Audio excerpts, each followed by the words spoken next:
Hello everyone. Good morning, good evening, good day. Muli bulungi bassebo ne bannyabo.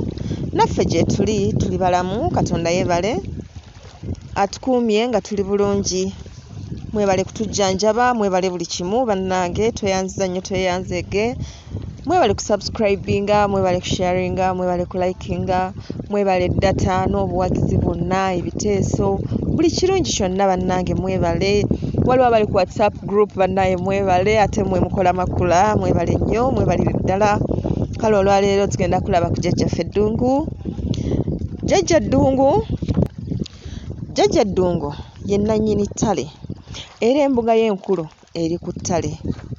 Nga bw'ogamba nti Jajja Mukasa wa mu nnyanja ate ye Jajja Ddungu wa ku ttale.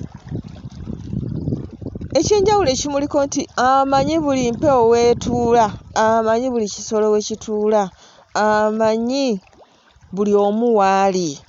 Kugamba nga bw'ogamba nti amaanyi g'empewo eno galiridda wa? Awo amaanyi ge we gali.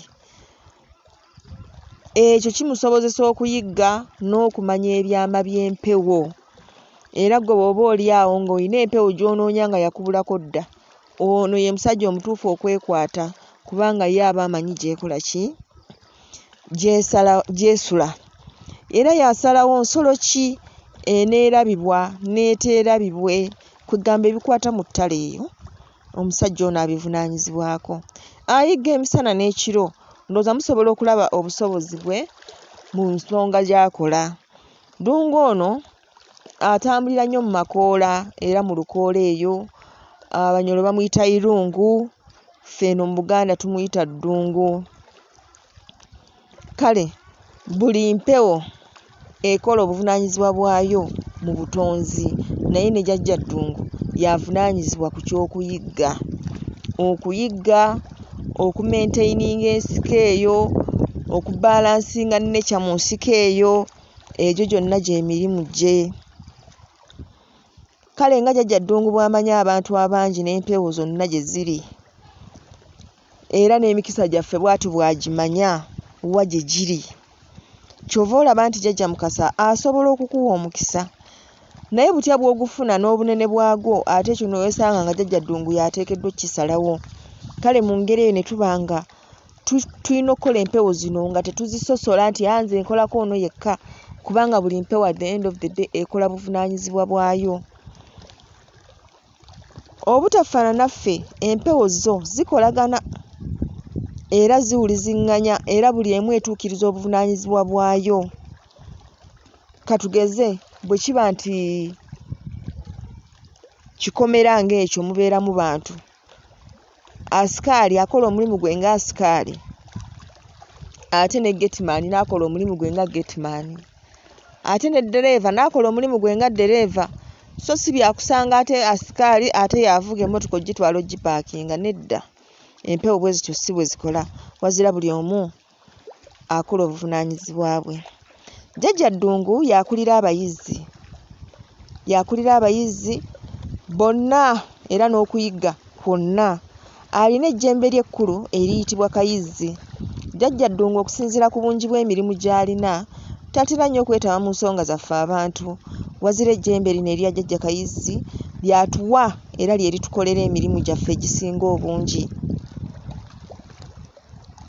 Jajja Ddungu y'akulembera bamulyambisi bonna, y'abakulembera. Osobola okuba n'omukisa naye nga gwe nga nannyini gwo togufunamu, nga bw'oleeta pulaani mulala yagifunamu, abakuliraana be bakufunamu, akuwa ssente yagenda n'afuna, naye nga gwe bw'ogamba nti obeeko ky'okola tofuna. Ensonga eyo ebiseera ebisinga ebeera ku Jajja Ddungu. Bw'aba anaakweraga atambulira mu mpologoma, osobola okugiroota, osobola okugiraba alaali n'ebula, naye ng'asigala ye gw'oba olabye. Singa omuloota mu mirundi egisukka mu ebiri, awo aba akubanja. Era bw'aba akubanja asobola okukulumya omutwe ne gukubobba, era bw'aba akubanja asobola okukulumya obwavu n'oba nga tofuna, nga bw'ofuna tezituula. nga zikuyita mu buki buyisi. Bwe tuba tumuwongerera Jajja Ddungu tumuwongerera embwa emmyufu, so nga ate ejjembe lye ery'akayizzi tuliwongerera embwa eya nnamaaso. Ayina embwa nnyingi kubanga abeera n'embwa eggana ly'embwa, omubeera ne zimalembo n'endala nnyingi. Kale bwe tutyo nno jjajjaffe oyo tumuwongerera embwa eno naddala ng'abadde agyagadde ng'agibanjizza. Si buli muntu nti Jajja Ddungu ajja kumusaba embwa, nedda. Naye ng'okulaga akabonero ke ewaka bw'aba akukoledde kiba kirungi n'omuteerawo embwa eyo ekkujjukizanga nti naye waali era mu by'okola oteekeddwa okumufaako. Abantu bawongerera Jajja Ddungu ebintu bingi, naye ye nga ye omuntu ng'aliko ddungu, kubanga kakati ffenna tuliko ddungu. Ddungu ayinza okujja ewange nga nze ammanja kijjulo kyokka, neebaayo omuntu omulala nga ye agenda kumubanja kide kyokka, neebaayo omulala ng'ajja kumubanja ekide n'eŋŋombe oba eŋŋombe yokka, neebaayo omulala ng'ajja kumubanja olutuula n'effumu, neebaayo omulala nga ye amubanja mwaliiro, oyo nga y'agenda okumusamirira, asamirira Jajja Ddungu. Kituufu amaka g'Omuganda tegaali buzeemu ŋŋombe, kubanga mu biseera ebyakazigizigi eŋŋombe eyo yeesobola okutegeeza bajjajjaabo nti eno twetaagayo obuyambi, ng'ovudde ku ŋŋoma ekiddako awo eba ŋŋombe. Kale empongerera ya Jajja Ddungu ebeera etya? Jajja Ddungu ayambala maliba era ng'ayambala ddiba lya mpologoma. Bw'aba asazeewo okweraga ayambala ekkanzu enjeru, atera nnyo gifundikira wano mu maaso, akwata ekikapu omubeera ebibye. Omwaliiro gwe gubaako amaliba ag'enjobe, ag'engabi n'empeewo. Engatto ze zikolebwa mu maliba ga musu. Ensawo ye eba ya nsomba byuma oba ey'akasimba. Era awongererwa effumu erya ddungu. Okwo kubaako n'olutuula, ekide.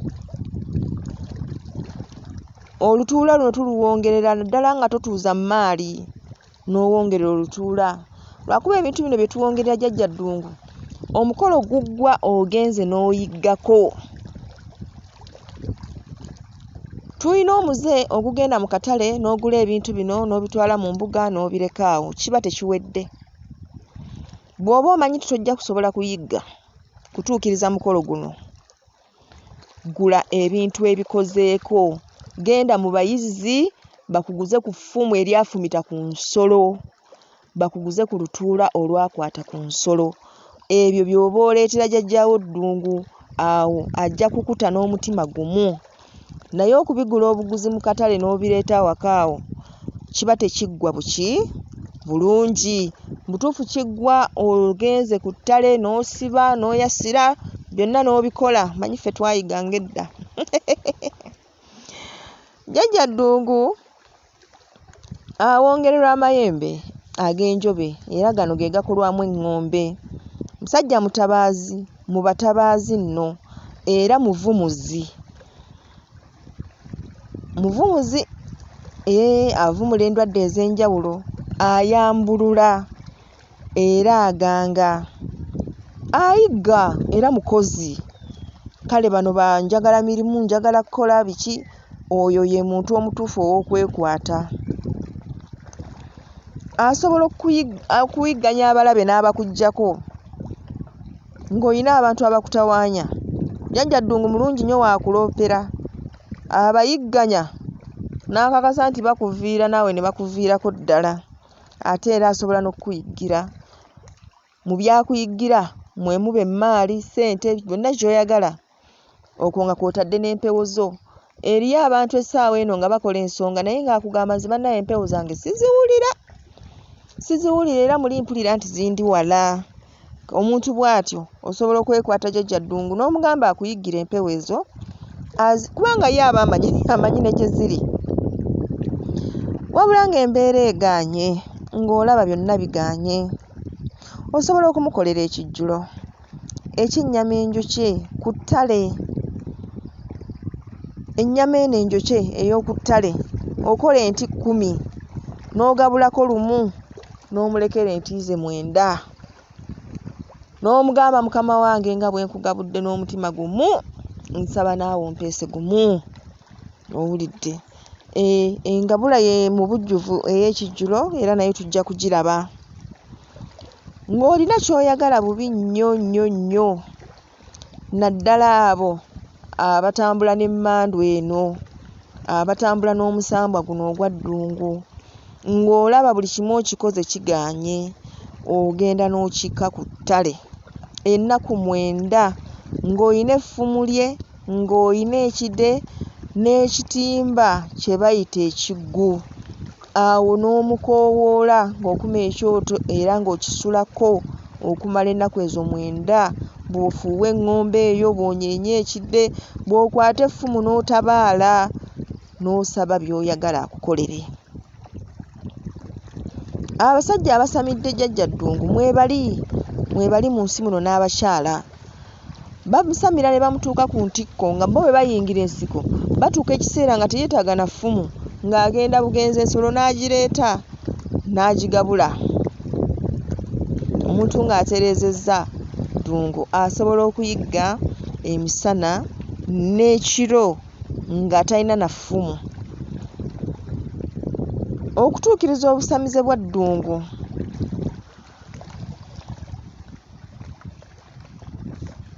olw'okuba nti Ddungu ye nannyini ttale, ensonga ze zikolerwa ku ttale. Abantu ssekinnoomu abalina amayumba kasubi tebatera kubeera na byoto bino ebya Jajja Ddungu okuggyako nga ye mmandu enkulu mu maka omwo. Naye ekyoto kibeera ku ttale oba mu mbuga, ku ttale oba mu mbuga we wabeera ekyoto kya Jjajjaffe Ddungu. Kale tulabye abantu bangi abakoze ensonga za Jjajjaffe Ddungu nga tezitereera, naye nga lwaki? Buteewaayo. Abantu si bangi abateekeddwa okusamira Ddungu, naye kye mmanyi nti ng'emisambo emirala gyonna, kubanga titwafunamu obuzibu ffe abali mu nsonga zino. Omuntu agenda n'asamira n'abuuza kati ki? Kati nsamidde ki ekiddako? Naye amazima gali nti mu kkubo lino ery'okusamira oteekeddwa okusamira n'otuuka ku ntikko ya mukamaawo. Edda abajjajjaffe baasamiranga nga bw'aba asamidde Ddungu alina w'atuuka nga tosobola kumwawula ye n'Eddungu. Era mu basajja abazira ennyo be tulina abasamidde ku Jjajja Ddungu mwe muli omusajja ayitibwa Mpoobwe. Mpoobwe yaziikibwawo ekibiri, so naawe yaziikibwa kyaki yatwalawo baasooka Katonda wange, baasooka ne bazimbawo ekikomera ne bamutaliza ate gye byaggweera nga baagala kumenyawo mu malaalo ge. Kwegamba ne bamuyisa bubi nnyo. Ebintu ebyo tubiraba, ebintu ebyo bituluma, naye ebintu ebyo lumu Katonda ajja kutuwa eddagala lyabyo. Kubanga omusajja oyo Mpoobwe mu byafaayo amanyiddwa ng'omusajja eyasamira Ddungu n'amutuukiriza, nga ne bwe yafa yasigala akyayigga, nga bw'ozuukuka bonna abaasulanga omwo mu byalo by'e Masajja Kanaaba nga bwe mukyenkya ne muwulira Mpoobwe ng'afuuwa eŋŋombe ze, nga buli omu aggyayo eŋŋombe n'afuuwa, olwo mugenda kufuna. Mpoobwe yasamira Ddungu n'amutuuka ku ntikko, n'oba nga tokyasobola kwawula nti kati ono Ddungu ono Mpoobwe, nga balinnya mu ki? Nga balinnya mu kimu, era ng'enjigga ya Ddungu y'enjigga ya Mpoobwe. N'abeera ku byalo ebyo, era ne bwe yatuuka okuvaawo, abaali babadde ku byalo ebyo basobola okunjulira. Mpoobwe ne bwe yavaawo ng'afudde era yasigala ayigga, nga obudde bwe mwayiggira era ajja n'ayigga abantu bonna eŋŋombe nga baziwulira, embwa ne baziwulira, ne bawulira okwasira, ne bawulira buli kimu ng'ensolo zifumitibwa, era buli eyabanga akiwulidde ng'olwo agenze kufuna.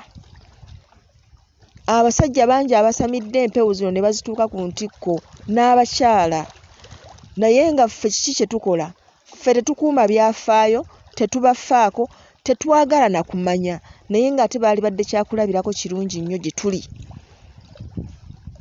kubanga baba ba mugaso gye tuli. Kaakati ekyo nga tukitegedde ne tumanya nti omuntu bw'osamira tebukoma awo kusamira. Samira oyambale amaanyi ga jjajjaawo oyo mu butuufu bwago. Bw'oba osamidde Mukasa, samira otuuke ku stage ey'okugamba nti osobola okutambulira ku mazzi. Bw'oba osamidde Jjajja Kiwanuka, samira otuuke ku stage ey'okuba ng'osobola okutuula ku muliro n'oyogera. So si kweyisaako bweyisa ng'eyeesiisiriza ebizigo. Samira oyambale amaanyi ago gakubukale. Kale abasajja bangi abasamidde Jjajja Ddungu era ne bamanyibwa. Waliwo omwami baamuyitanga Katende era naye ng'abeera Kibiri eyo, naye yasamira Ddungu.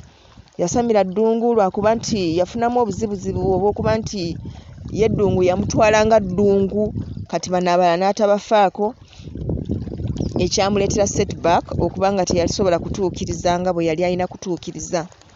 Nange jjajjange yasamira Ddungu. Jjajjange yali ayitibwa Lutimba, musajja munyolo. Musajja munyolo amanyiddwa nnyo, abamumanyi bamuyita Lutimba. Bamuyita Lutimba.